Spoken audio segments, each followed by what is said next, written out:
Welcome to big TV. రెండు తెలుగు రాష్ట్రాల్లో కూడా బాగా వైరల్ అయిన ఏదైనా వీడియో ఉంది అంటే అది శ్వేత ప్రవీణ్ కి సంబంధించిన సీసీటీవీ ఫుటేజ్ అని చెప్పొచ్చు. మరి దీనికి సంబంధించి మనం ప్రవీణ్ తో మాట్లాడడం, ప్రవీణ్ కుటుంబ సభ్యులతో అందరితో కూడా మాట్లాడడం జరిగింది. కానీ ముఖ్య పాత్ర వహించిన శ్వేతతో మాత్రం ఇప్పుడు వరకు మనం మాట్లాడలేదు. ఇప్పుడు మనతో పాటు శ్వేత ఉంది. శ్వేతతో మాట్లాడి అసలు ఏం జరిగింది ఏంటనే విషయాలు ఒకసారి అడిగి తెలుసుకుందాం.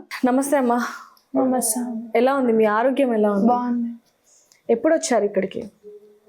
నిన్న నైట్ వచ్చాను. నిన్న నైట్ వచ్చారు.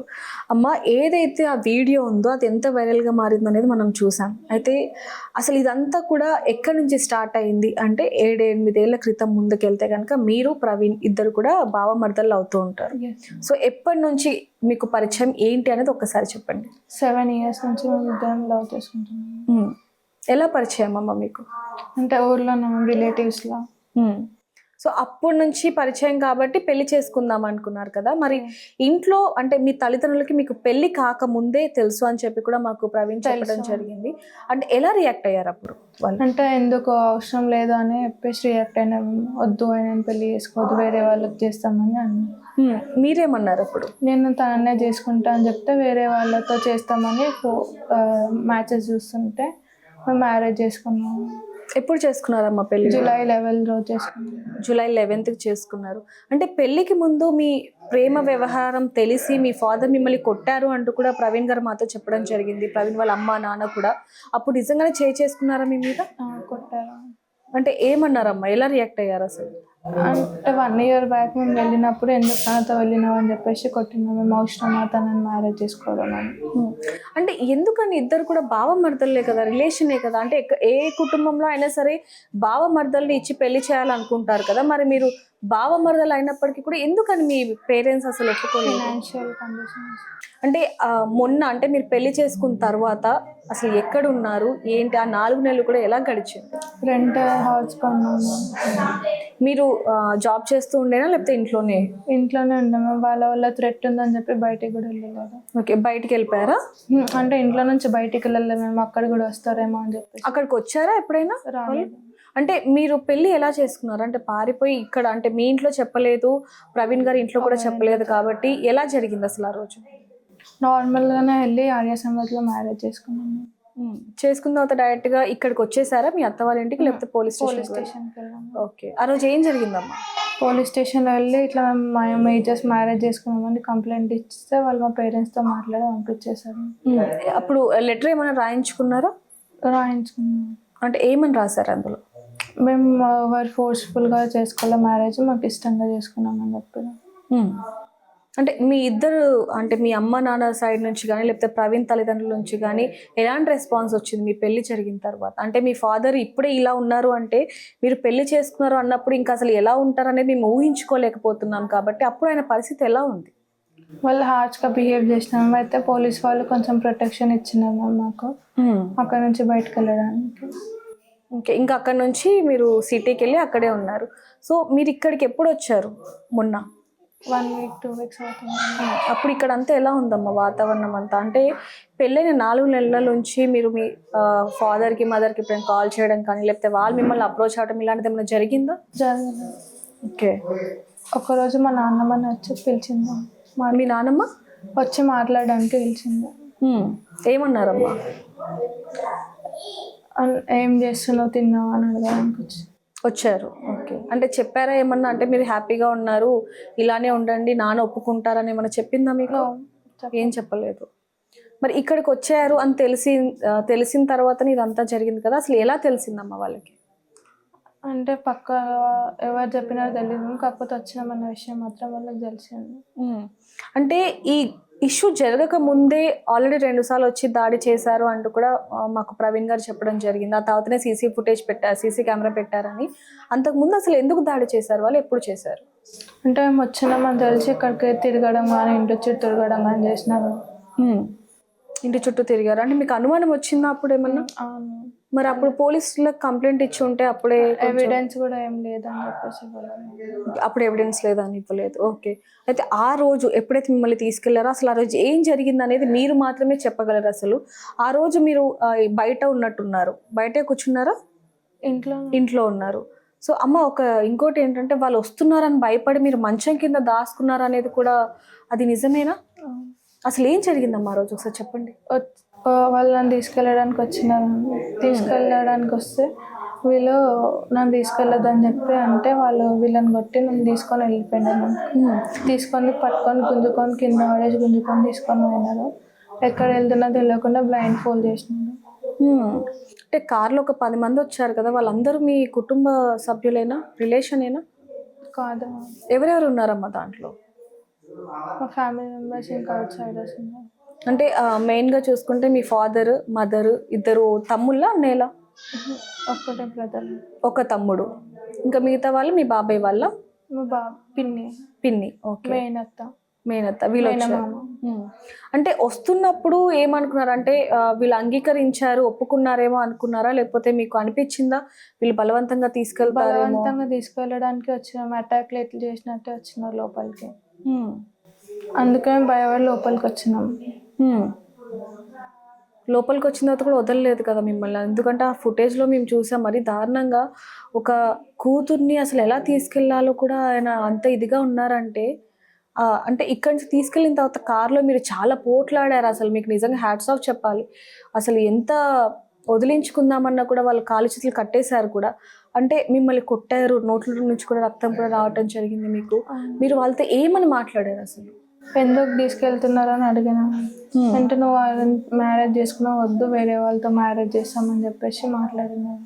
అంటే మీకు ఆల్రెడీ ఆర్య సమాజ్లో పెళ్ళి అయిపోయింది కదా, సర్టిఫికేట్ కూడా ఉంది కదా మీ దగ్గర. మ్యారేజెస్ అంటే అట్లయితే ఆమె వేరేలాగా మంచిగా వేరే వాళ్ళకి ఇచ్చి మ్యారేజ్ చేస్తాం అని చెప్పారు. ఇక్కడ నుంచి వెళ్ళిపోయిన తర్వాత అసలు ఎక్కడికి వెళ్ళారమ్మా? నాకు లొకేషన్ చేసేసారు. ఆ 1 డే అసలు ఎక్కడ ఉన్నారు? అసలు అంటే ఎక్కడ ఉన్నారు మీన్స్ ఒక హోటల్ తీసుకున్నారా, లేకపోతే ఎవరైనా ఇంట్లో ఉన్నారు, ఇల్లు లాగా అనిపించిందా ఏంటి అసలు? ఒక ఫామ్ హౌస్ లాగా ఉంది. ఓకే. ఏం మాట్లాడారు? వద్దు వేరే వాళ్ళకి ఇచ్చి మ్యారేజ్ చేస్తాం, వాళ్ళ పైన రివర్స్ నువ్వు ఉండు, అగేన్స్ట్ ఉండు వాళ్ళకని చెప్పినారు. అంటే ప్రతి ఒక్కరికి వచ్చిన డౌట్ ఏంటంటే ఇంతమంది ఉన్నారు, ఇంత జనాలు చూస్తున్నప్పుడే శ్వేతాని ఇంత దారుణంగా కొట్టారు కదా మిమ్మల్ని, ఎందుకంటే కార్లో కానీ లేకపోతే తీసుకెళ్లేటప్పుడు మొత్తం కూడా ఈ గేట్ బయట. అట్లాంటి తీసుకువెళ్ళిన తర్వాత ఇంకెంత కొడతారో, అసలు తను బ్రతికి ఉందా అనే క్వశ్చన్ అందరికీ వచ్చిందని చెప్పొచ్చు, ప్రవీణ్కి కూడా వచ్చింది. వెళ్ళిన తర్వాత మీ మీద మళ్ళీ దాడి చేశారా, కొట్టారా మిమ్మల్ని? చేయడానికి ట్రై చేసినారు, నేను సేవ్ చేసుకున్నాను. అంటే అక్కడికి వెళ్ళిన తర్వాత కట్లిప్పేశారా, లేకపోతే అసలు అంటే అది ఎవరెవరు ఉన్నారు ఏంటమ్మా ఒక్కసారి అది క్లియర్గా చెప్పి. ఎక్కడికి ఎవరైతే వచ్చినారో వాళ్ళే వచ్చినారు. ఏమన్నారు? తీసుకెళ్ళి తిట్టినారు, నన్ను తిట్టి కొట్టడానికి వచ్చి నేను కొట్టనివ్వలేదు. వద్దు వేరే వాళ్ళకి ఇచ్చి మ్యారేజ్ చేస్తాను, నువ్వు వాళ్ళకి అగేన్స్ట్గా మాట్లాడాలని నా బ్రెయిన్ వాష్ చేయడానికి ట్రై చేసినాను. ట్రై చేసి ఈవినింగ్ లోపు ఏమన్నారు, పోలీస్ వాళ్ళు ఫోన్ ట్రేస్ చేస్తారని చెప్పేసి అన్ని స్విచ్ ఆఫ్ చేసుకున్నారు. నెక్స్ట్ డే లోపు పోలీస్ వాళ్ళు అన్నీ ట్రేస్ చేసి తీసుకొచ్చినారు, రెస్క్యూ చేసి. నెక్స్ట్ డే మధ్యాహ్నం. అంటే అమ్మ అక్కడికి వెళ్ళిన తర్వాత మీరు ప్రవీణ్తో అంటే కాంటాక్ట్ చేద్దాం లేకపోతే పోలీసులకు చెప్దామని ట్రై చేశారా? ఫోన్స్ ఎవరు లేవు, అంటే వాళ్ళే తెచ్చుకోలేరు మనం ఫోన్స్, ఎందుకంటే మనం ఎక్కడున్నామో లొకేషన్ ట్రేస్ చేస్తారని వాళ్ళే మొబైల్స్ తెచ్చుకోలేరు. వాళ్ళు అసలు తెచ్చుకోలేదు. ఫోన్లో ఒక చిన్న ఫోన్ తెచ్చుకున్నాము, అది కూడా స్విచ్ ఆఫ్ చేసేసుకొని వాళ్ళ దగ్గర. అంటే అందరికీ అర్థం కాని ప్రశ్న ఏంటంటే అమ్మ, అక్కడ కెమెరాలు ఉన్నాయి, ఇంతమంది సాక్ష్యాలు ఉన్నారు అక్కడ ఏం జరిగింది ఏంటని చెప్పడానికి, కానీ మిమ్మల్ని అసలు ఎలా తీసుకెళ్లారు అనేది ఇప్పటికీ ఎవరికి అర్థం అవ్వట్లేదు. అంటే అది ఎప్పటికైనా బయటపడుతుంది, మీకు ఆల్రెడీ పెళ్ళయింది, 4 నెలలు ఇద్దరు కూడా హ్యాపీగా ఉన్నారు, ఇదంతా జరుగుతున్నా కూడా అసలు ఇప్పుడు ఎందుకు తీసుకెళ్లాల్సిన అవసరం ఏముందంటారు అసలు? వాళ్ళకి మ్యారేజ్ ఇష్టం లేదు, ఇద్దరు మ్యారేజ్ చేసుకోవడం, అందుకని. అంటే చాలా మంది మా ఊర్లో వాళ్ళు కూడా చెప్పారు, అంటే చేతబళ్ళు కూడా చేస్తూ ఉంటారు మీ ఫాదర్ అంటూ కూడా చెప్పడం జరిగింది. అది నిజమేనా అది కాదా? నేనైతే ఎప్పుడు చూడలేదు. అంటే మామూలుగా అడుగుతున్నానమ్మా, చాలా మంది కూడా ఊర్లో చెప్పారు మీ నాన్నగారు కొంచెం పలుకుబడి ఉన్న వ్యక్తి, ఆర్థికంగా కూడా ఉన్న వ్యక్తి అని ఇందాక మీరు కూడా చెప్పారు. అంటే ప్రవీణ్ వాళ్ళకి కొంచెం ఆస్తి ఏం లేదు కాబట్టి అని. అంటే ఒక ఫార్మర్ అయ్యుండి తను కొంచెం ఎదిగారు అంటున్నారు కొంతమంది, మరి కొంతమంది ఏమో ఆయన కొంచెం బ్యాక్ ఎండ్ నుంచి బ్యాక్ ఎండ్ నుంచి డబ్బులు సంపాదిస్తున్నారు చేతబడులు చేసి అంటున్నారు. అది ఎప్పుడైనా ఐడియా ఉందా మీకు? ఏమైనా విన్నారా? ఫార్మింగ్ తో పాటు రియల్ ఎస్టేట్ చేస్తాం కానీ వేరే విషయాలు మాత్రం రియల్ ఎస్టేట్ చేస్తారు. ఓకే. మీకు ఏజ్ ఎంతమ్మా ఇప్పుడు? 20 years. ఓకే. అంటే ఇక్కడ నుంచి తీసుకెళ్ళిన తర్వాత మీరు పోలీస్ స్టేషన్కి వచ్చేటప్పుడు మీతో చెప్పారా? అంటే ఇప్పుడు మీరు వెళ్తున్నారు కదా, ఇలా మాట్లాడు, అక్కడికి వెళ్ళాక మేము చెప్పినట్టే వినాలి అని చెప్పారా? ఏం చెప్పారు కార్లో వచ్చేటప్పుడు? కానీ అదంతా మొత్తం వాళ్ళకి అగేన్స్ట్ గా మాట్లాడమని చెప్పారు మ్యామ్. అంటే మా పేరెంట్స్ నేను చెప్తేనే వచ్చి నన్ను తీసుకోవడానికి వస్తున్నారు, నేను చెప్తేనే వచ్చినారు అని చెప్పినారు. చెప్పారా అలా మీకు? అంటే ఇక్కడ నుంచి మిమ్మల్ని ఆర్వీఎం హాస్పిటల్కి ఏమైనా తీసుకెళ్లారా ట్రీట్మెంట్ కోసం? ఏ హాస్పిటల్కి తీసుకెళ్ళలేదు. ఓకే. అంటే వచ్చిన తర్వాత పోలీస్ స్టేషన్లో అసలు ఏ అమ్మాయి కూడా ఆ ధైర్యం చేయదు, ఎందుకంటే పేరెంట్స్ దగ్గరికి వెళ్ళిన తర్వాత వాళ్ళంతా బ్రెయిన్ వాష్ చేశారు కదా. అంటే ఇంకొకటి ఇక్కడ వినిపించింది ఏంటంటే, నువ్వు గనక ఒప్పుకోకపోతే అంటే మేము పెళ్లి చేస్తాము, నాకు ప్రవీణ్ వద్దు అని చెప్పకపోతే ప్రవీణ్ని చంపేస్తామని బెదిరించారా ఏమన్నా? ఏమన్నారు అసలు? ఒక్కసారి క్లారిటీగా చెప్పండి. అది ఏమంటారు, వాళ్ళని చంపేసి అయినా సరే నీకు వేరే మ్యారేజ్ చేస్తామని చెప్పేసి చంపేస్తామన్నారా వాళ్ళు? వాళ్ళని ఏదో ఒకటి చేసి నీకు ఎట్లయినా ఆయన దగ్గరికి వెళ్ళనియేమో, వేరే మ్యారేజ్ చేస్తాము అన్నారన్నమాట. మరి మీరేమన్నారు అప్పుడు? నేను తనతోనే ఉంటాను చెప్పిన. మీకు తెలుసా అమ్మా, అంటే ఇక్కడ ఇంత ఇష్యూ జరుగుతుంది, సీసీటీవీ ఫుటేజ్ బయటకు వచ్చింది, మీడియా వాళ్ళు వస్తున్నారు, వీళ్ళు ఇంత పోలీస్ వాళ్ళ ఇష్యూ ఇంత పెద్దగా అవుతుందని అనుకున్నారా అసలు? అంటే వచ్చాక ఏమనిపించింది అసలు ఇంత ఇష్యూ పెద్ద ఇష్యూ అవుతుంటే? అంటే నాకు మార్నింగ్ వరకు ఏం తెలియదు మ్యామ్ మీడియా వచ్చిందని చెప్పేసి. మార్నింగ్ మీరు ఈరోజు మార్నింగ్ వచ్చినప్పుడే మీడియా వచ్చిందని తెలుసు. ఓకే. పోలీస్ స్టేషన్కి వెళ్ళాక అక్కడ ప్రాసెస్ ఏం జరిగింది?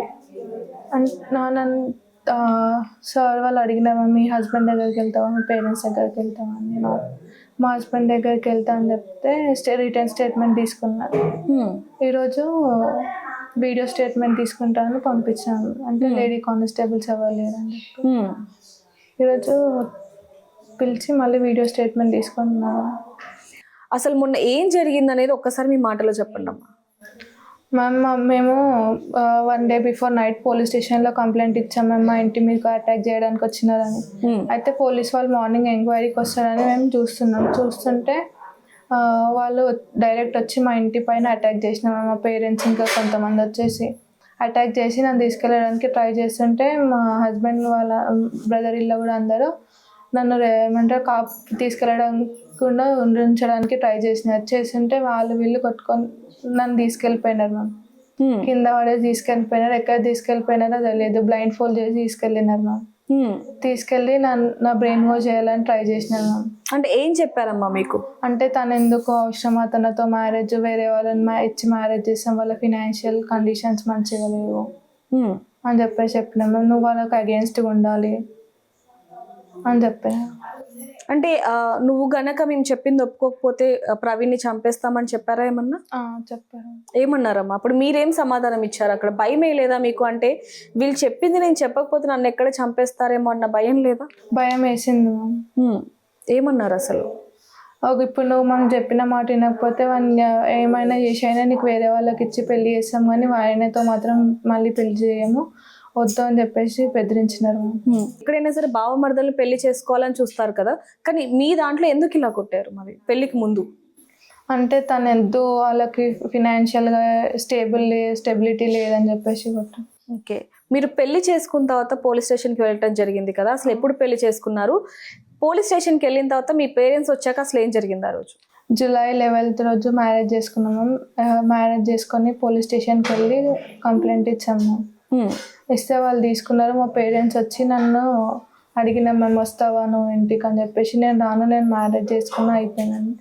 మేమేం ఆయనకే ఇచ్చి మళ్ళీ మ్యారేజ్ చేస్తాము అని చెప్పినారు. నాకు వాళ్ళని నమ్మాలనిపించలేదు, నేను రానని చెప్పేసాను. వాళ్ళ థ్రెట్ ఉందని చెప్పేసి ఇక్కడ కూడా ఉండాలి, మేము బయటికి వెళ్ళాము. బయటికి వెళ్ళిపోయారు. ఓకే. అంటే ఎందుకు అప్పుడే పెళ్లి చేసుకోవాలనుకున్నారు? అంటే ఒప్పించి పెళ్లి చేసుకోవాలి అని అంటే వాళ్ళు చెప్పాము కానీ ఒప్పుకోలేరు. వేరే మ్యాచెస్ చూస్తున్నారు, మ్యారేజ్ చేద్దాం అనుకుంటున్నారని మేము మ్యారేజ్ చేసుకున్నాము. మళ్ళీ వేరే వాళ్ళకి ఇచ్చి మ్యారేజ్ చేస్తారని. అంటే ఆల్రెడీ ఇంట్లో చెప్పారు పెళ్లి చేయండి అని, కానీ వాళ్ళు వినలేదు కాబట్టి మీరు ఇలా చేశారు. ఓకే. సో ఇక్కడికి వచ్చాక ఎప్పుడైతే ఒక వారం క్రిందటి ఇక్కడికి వచ్చాక ఆ ఇష్యూ జరిగింది కదా, అక్కడికి వెళ్ళిన తర్వాత మిమ్మల్ని ఒప్పించడం జరిగింది. కానీ మీరు అక్కడికి వెళ్ళాక ప్రవీణ్కి ఫోన్ చేసే ప్రయత్నం కానీ లేకపోతే పోలీసులకి ఫోన్ చేసే ప్రయత్నం అదేం చేయలేదా మీరు? అంటే చేయడానికి ట్రై చేసాము, కానీ మొబైల్స్ అనేవి ఇవ్వలేరు మ్యామ్ నాకు. ఏమి ఇవ్వలేదు. పోలీసులు ఎలా అప్రోచ్ అయ్యారమ్మా మిమ్మల్ని? మా బాబాయ్కి కాల్ చేస్తే మా బాబాయ్ లిఫ్ట్ చేయలేదు. నెక్స్ట్ మా బాబాయ్ సెల్ఫ్ పోలీస్ వాళ్ళు హ్యాండ్ ఓవర్ చేసుకొని వాళ్ళే కాల్ చేసినారు మ్యామ్. ఇప్పుడు పోలీస్ స్టేషన్లో ఎవరైతే ఆ రోజు వచ్చారో, అంటే ఎవరెవరు వచ్చారమ్మా ఆ రోజు ఇక్కడికి కార్లో? మా ఫాదర్, బ్రదర్, మా ఫాదర్ వాళ్ళ సిస్టర్, మా మదర్, మా మేనమామ, ఇంకా 2 అన్నోన్ పర్సన్స్, వాళ్ళ పేర్లు నాకు తెలియదు, వాళ్ళు వచ్చారు. అంటే ఇంతమంది చూస్తుండగానే మిమ్మల్ని ఒక గొడ్డుని లాక్కెళ్ళి చేతులు కాళ్ళు కట్టేశారంటే మామూలుగా ఎవ్వరూ లేనప్పుడు మీ మీద ఎంత దాడి చేస్తారేమో అని చెప్పి అందరం భయపడ్డాం ఒక్కసారిగా మేము. ఇంతకు ముందు కూడా ఇలాగే కొట్టేవాళ్ళ మిమ్మల్ని? అంటే తెలిసినప్పుడు కొట్టినారు మ్యామ్. తెలిసినప్పుడు కొట్టారు. అప్పుడు బాగానే చూసుకున్నారా మిమ్మల్ని? బాగానే చూసుకోలేదు. సో ఇప్పుడు చివరిగా మీ ఆరోగ్యం కూడా బాగాలేదు కాబట్టి మిమ్మల్ని ఎక్కువ ఇబ్బంది పెట్టలేము. ఇంత జరిగింది, వాళ్ళు మిమ్మల్ని బ్రెయిన్ వాష్ కూడా చేశారు, ప్రవీణ్ని చంపేస్తామన్నారు. కానీ మీరు నలుగురిలో పోలీస్ స్టేషన్లో నా భర్త నాకు కావాలి, నా భర్తతోనే వెళ్తాను అని చెప్పారు కదా. ఎందుకు అంత ప్రేమ, ఎందుకు ప్రవీణ్ మీద? ఆయన ఏంటో అనేది నాకు తెలుసు. మా పేరెంట్స్ కంటే ఎక్కువ కూడా నాకే తెలుసు కాబట్టి మా పేరెంట్స్ కంటే బాగా చూసుకుంటాడని వచ్చాము. చివరికి ఒక ప్రశ్న అడుగుతాను. మీ పేరెంట్స్ సైడ్ నుంచి చూసుకుంటే ఏ తల్లిదండ్రులైనా సరే పిల్లలకి మంచి ఫ్యూచర్ ఇవ్వాలి అని చూస్తారు కాబట్టి వాళ్ళ సైడ్ నుంచి అంటే ఎందుకు ఇతన్ని చేసుకోవాలి, తల్లిదండ్రులు ఫీల్ అవుతున్నారు కదా, ఒక మంచి సంబంధం చేసుకుందాం అని అనిపించలేదా? నో. ఇప్పుడు మీ వాళ్ళు ఇంత పెద్ద ఇష్యూ చేశారు, ఆ వీడియో మీరు చూసే ఉండొచ్చు, బాధ అనిపిస్తుంది మాకు కూడా. వాళ్ళు ఎలా శిక్షించాలి అంటారు? వాళ్ళు ఎట్లా అయితే మమ్మల్ని చేసినాం దానికి తగ్గట్టు వాళ్ళకి పనిష్మెంట్ ఇవ్వాలని అనుకుంటున్నాను. ఇంకొకసారి చేస్తారు అని మీరు పొద్దున మాతో మాట్లాడడం జరిగింది. మాకు ఎప్పటికైనా వాళ్ళ వల్ల థ్రెట్ ఉంది మ్యామ్. ఏం చెప్పాలనుకుంటున్నారు? ఇప్పుడైనా సరే వాళ్ళు ఎప్పుడు బయటకు వచ్చినా సరే వాళ్ళ వల్ల మాకు థ్రెట్ ఉంది మ్యామ్. మాకు, మా హస్బెండ్కి, మా ఫ్యామిలీ మెంబర్స్కి అందరికీ థ్రెట్ ఉంది. సో ఇప్పుడు మీ ఆరోగ్యం ఎలా ఉంది? మళ్ళీ పెళ్లి చేస్తామంటూ కూడా ప్రవీణ్ కుటుంబ సభ్యులు చెప్పారు కాబట్టి ఇప్పుడు ఎలాంటి ప్రాసెస్ నడుస్తుంది? సో చివరిగా ప్రవీణ్ తల్లిదండ్రులకు సంబంధించి ఏం చెప్తారు? ఎందుకంటే వాళ్ళు నిన్నటి నుంచి కూడా మీకోసం ఎంత ఫైట్ చేశారో మేము అందరం చూసాం, మీకు కూడా తెలిసిందే కాబట్టి చివరిగా ఏం చెప్తారు? మేము ఇప్పుడు అందరం హ్యాపీగానే ఉంటాము. హ్యాపీగా ఉంటారు. ఓకే. సో చూసారు కదా, శ్వేత చెప్తున్న మాటలు, మేమందరం కూడా హ్యాపీగా ఉంటాం, నా కోసం వీళ్ళందరూ కూడా ఇంత తపన పడ్డారు కాబట్టి మేము హ్యాపీగా ఉంటాం, నాకు ప్రవీణ్ కావాలి అంటూ కూడా పోలీస్ స్టేషన్లో చెప్పడం జరిగింది. కానీ తన తల్లిదండ్రుల నుంచి ఎప్పటికైనా సరే తనకి థ్రెడ్ ఉంది అంటూ కూడా తను మీడియా ముఖంగా కూడా చెప్తుంది. కాబట్టి మరి దీనికి సంబంధించి మీరేమంటారు అనేది కింద కామెంట్స్ రాయండి. మరిన్ని వార్తల కోసం చూస్తూనే ఉండండి బిగ్ టీవీ.